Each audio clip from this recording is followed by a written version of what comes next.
है, ये खुद मारते हैं और खुद ही रो लेते हैं।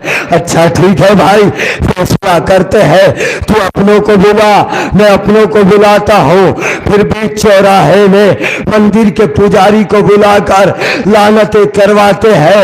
मंदिर के पुजारी से ये पूछते हैं, भाई ये बता, मेरा चेहरा मुरझाया है या इसका चेहरा मुरझाया है? अगर उसने कह दिया इसका चेहरा मुरझाया हुआ है तो अबू सुफियान की औलाद में से है। जिसका चेहरा मुस्कुरा गया वो अली इब्न अबी तालिब की औलाद है।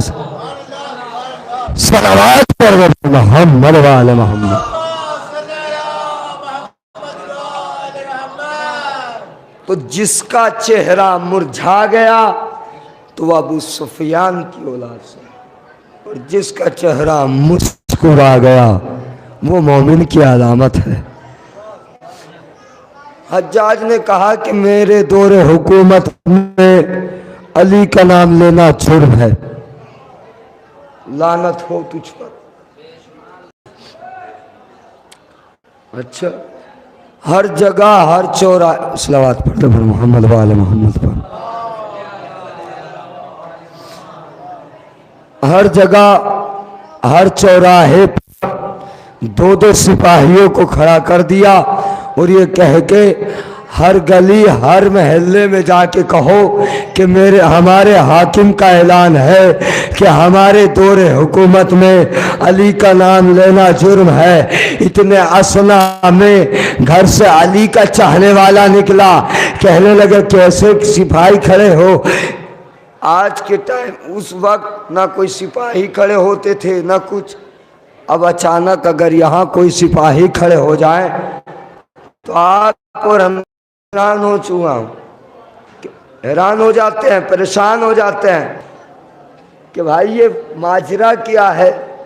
कब यहाँ सिपाही नजर नहीं आते थे, आज यहाँ सिपाही बैठे हैं, पूछना तो पड़ेगा। अबू दम्माम जैसे करीब पहुंचे, कहने लगे मसला क्या है, कैसे बैठे हो?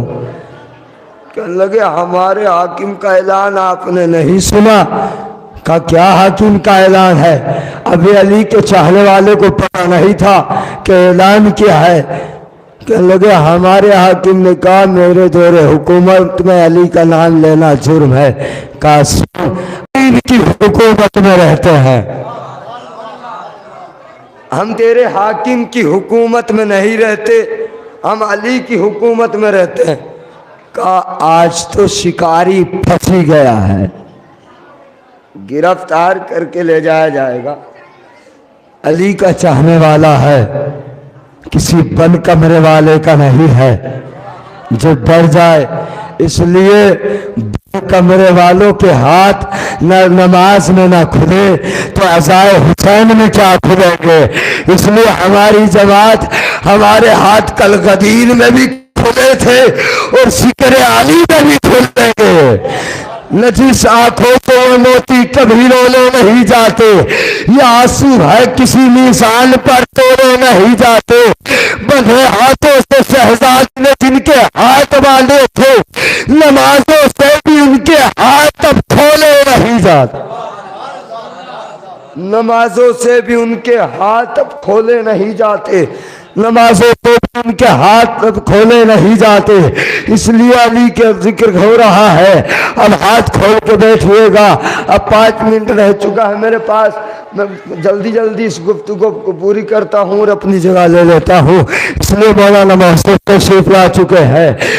अली के चाहने वाले को गिरफ्तार करके दरबार में ले जाया गया। जैसे हज्जाज ने देखा ये तो अबू दम्माम है, का इसका जुर्म क्या है? कहा आपके ऐलान के बावजूद ये कह रहा था हक अली के साथ, अली हक के साथ, हक अली के साथ, अली हक के साथ। जल्लाद को करीब बुलाया था, अबू दम्माम को कत्ल कर दो। मुशीर ने मशवरा दिया कि ठहर जाओ, 80 कोड़े लगवाओ और 80 कोड़े खाने के बाद 1-2 घंटा जिंदा रहेगा और मर जाएगा। अबू दम्माम के पहला कोड़ा लगा, हक अली के साथ, अली हक के साथ। दूसरा कोड़ा लगा हक अली के साथ, अली हक के साथ। तीसरा कोड़ा लगा हक अली के साथ, अली हक के साथ। चौथा कोड़ा लगा हक अली के साथ, अली हक के साथ। 20वां कोड़ा लगा हक अली के साथ, अली हक के साथ। 25वां कोड़ा लगा हक अली के साथ, अली हक के साथ। 30वां वाक्य आइएगा, 30वां कोड़ा लगा हक अली के साथ, अली हक के साथ। 40वां कोड़ा लगा हक अली के साथ, अली हक के साथ। 80 कोड़े खाने के बावजूद अरे जब बोलने की ताब नहीं रही, कांपते हुए होठों से आवाज आ रही थी, हक अली के साथ, अली हक के साथ, हक अली के साथ, अली हक के साथ। जल्लाद कहता है हाकिम अभी भी नहीं में आना, का कत्ल कर दो। मुशीर ने कहा कि ठहर जा, 2 घंटा सोता रहेगा, मर जाएगा। जहां से लेके आए थे वहीं पे छोड़ के आ जाओ। जैसे अबू दम्माम अपने घर पहुंचे, इतने आसना में मेरा मौला आ गया। देखते मौला की तरफ देखते कहता है मौला आप आ गए।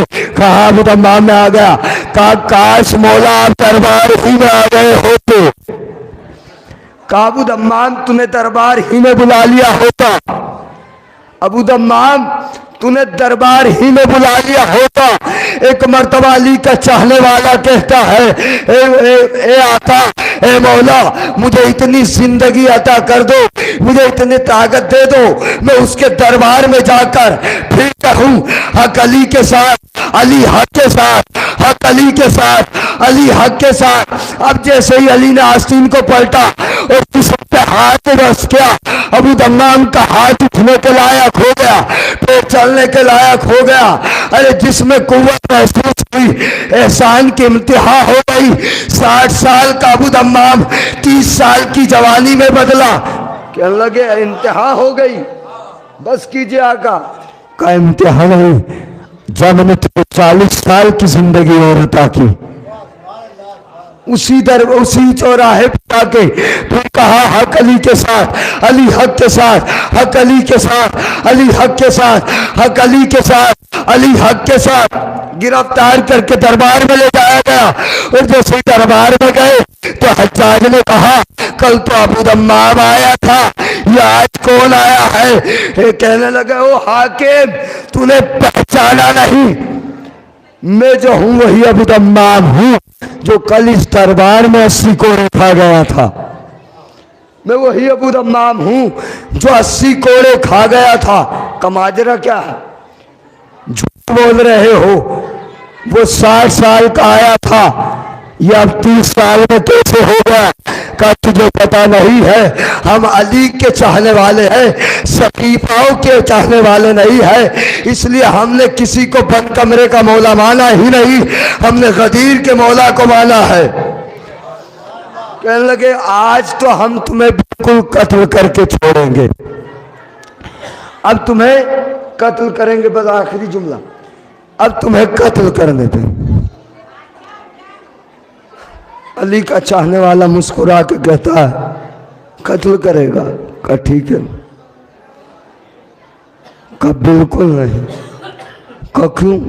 का अगर ये बात तो कल कहता तो मैं मान लेता, अब तो मैं 40 साल तक ना मानूं। कब था क्या है, सब क्या है? कहने लगे कल तक तो जिंदगी अल्लाह की अमानत थी, आज से अली की जमानत है, आज से अली की जमानत है। आज़ादारन मजलूम करबला, ये वो अली की पोती है। मैं बस एक जुमला मसाइब का पढ़ूंगा और रोने के लिए वही काफ़ी है। एक मार्केट में किताब आई है फातिमा से फातिमा तक, फातिमा से फातिमा तक। एक रसूल की बेटी फातिमा, एक हुसैन गरीब की बेटी फातिमा। मगर सरकार फर्क इतना है, इसे घर आके मारा, उसे गलियों में मारा। खुदा करे तुम्हें शाम जाना नसीब फरमाए। जब हिंदुस्तान से शाम जाना तो हिंदुस्तान से कुछ लेके जाना या ना जाना, मगर एक बात याद रखना, अरे दो छोटी बालियां लेकर कब्र सकीना पे रख के कहना, ए बीबी आजादार आए। अजरकुम अल्लाह। ए बीबी आजादार आए हैं, पुरसे को कबूल करना। आजादारा ने मजलूम करबला